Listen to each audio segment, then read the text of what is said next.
Bapa, Putra, dan Roh Kudus. Amin. Allah Bapa di surga, dosa sudah ada sejak awal mula penciptaan.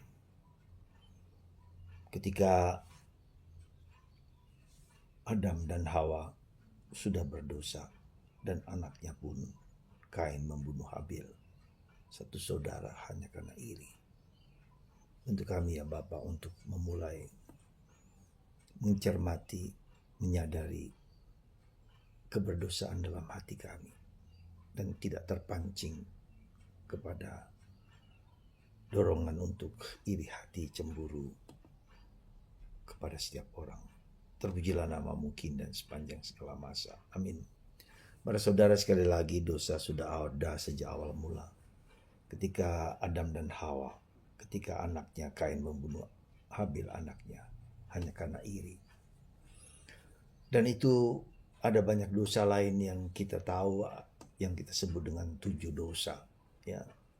Iri hati, cabul, marah, malas, kikir, serakah. Dan itu semua ada dalam diri kita.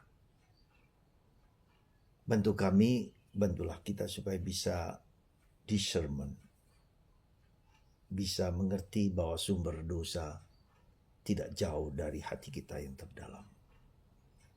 Dan kita mempunyai kemampuan untuk mengerti, memahami, menyelami, dan mohon ampun atas segala dosa-dosa dalam hati kita masing-masing.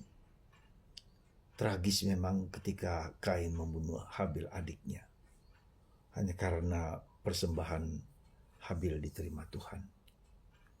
Bantu kami ya Bapa, bantu kita ya Bapa, anak-anak-Mu ini, supaya menjadi peka dan tajam terhadap dosa-dosa, kelemahan, dan dorongan-dorongan yang sudah ada sejak dalam hati kami.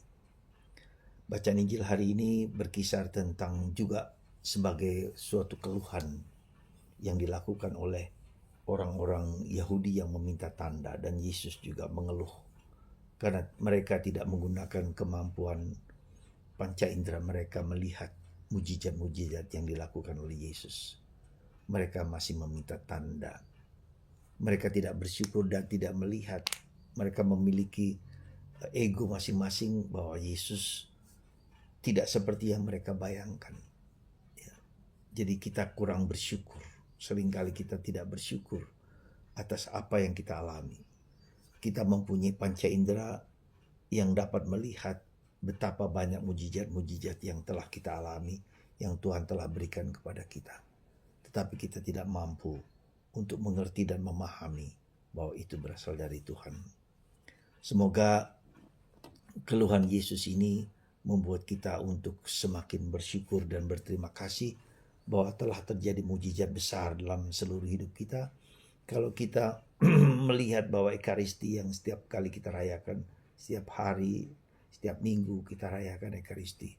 Seandainya Anda bisa melihat Ekaristi sebagai mujizat Tuhan yang paling besar, roti dan anggur menjadi tubuh dan darah Kristus, maka itulah anugerah yang Tuhan berikan kepada kita. Kita semua telah akan merasakan betapa dahsyatnya, betapa hebatnya, betapa luar biasanya ya mujizat yang Tuhan telah berikan setiap hari. Belum lagi pengalaman-pengalaman kita setiap hari, ya, di mana kita bisa melihat Tuhan melakukan tanda-tanda yang luar biasa dalam diri kita. Maka mari saudaraku, satu hal saja yang saya mohon kepada Anda, seandainya Anda melihat, Anda merasakan, Anda mengalami Ekaristi sebagai mujizat Tuhan, maka itu akan menyebar, akan membuka mata kita akan segala mujizat-mujizat lain. Semoga Anda dan semua saja yang melihat ini bisa merasakan Ekaristi sebagai mujizat kita. Dan kalau Anda dapat merasakan dan mengalami, Tuhan telah memberikan tanda itu kepada Anda.